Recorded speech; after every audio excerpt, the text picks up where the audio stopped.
Welcome to today's Grow It Green. We're at the McFarland Research Greenhouses at UNH in Durham, and I'm talking with Kendall Cornelius, and we're talking about fertilizer. So as folks are looking to get their gardens going and maybe just start getting into that gardening season, shopping for fertilizer, what are some key things that folks need to know? It's a great question. I personally can think that sometimes fertilizer shopping is a little bit intimidating because there's so many labels on the bags. There's organic, there's conventional, there's a lot of considerations. So I like to start by just thinking about, what do I need my fertilizer to do? Am I putting it in a pot, or am I gonna put it in the ground with my plants? So two key differences there. Okay.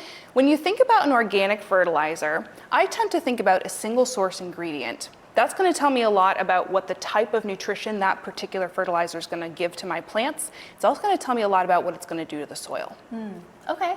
And what's the difference, I guess, between, organic fertilizer and other types that you see? Yeah, great question. So there's several main differences besides just being labeled organic, which has a whole set of standards, regulations, laws on its own. We think a lot about the speed at which this is going to break down and actually give nutrient to the plant.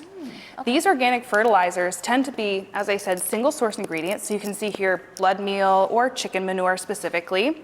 This one in particular is really clear about why it's organically focused. It's a soil builder. We think about soil amendments when we think about organic. But most importantly, these are going to be a slower release formulation.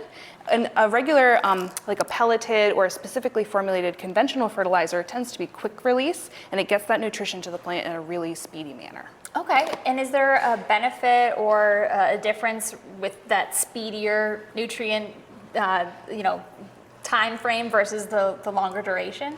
Yeah, certainly an organic fertilizer is going to be less of a concern of burning a plant. So if you need to have a little bit more time for that plant to grow until you get that nutrition into it, these can be great. But if you're really trying to solve a nutrient problem quickly, this is going to help that. Okay. Interesting. Well, thank you so much. It's definitely helpful to know, and when folks go out to shop for fertilizer, I think we'll have a little more info to help get them by. Absolutely. Thanks for watching today's Grow It Green.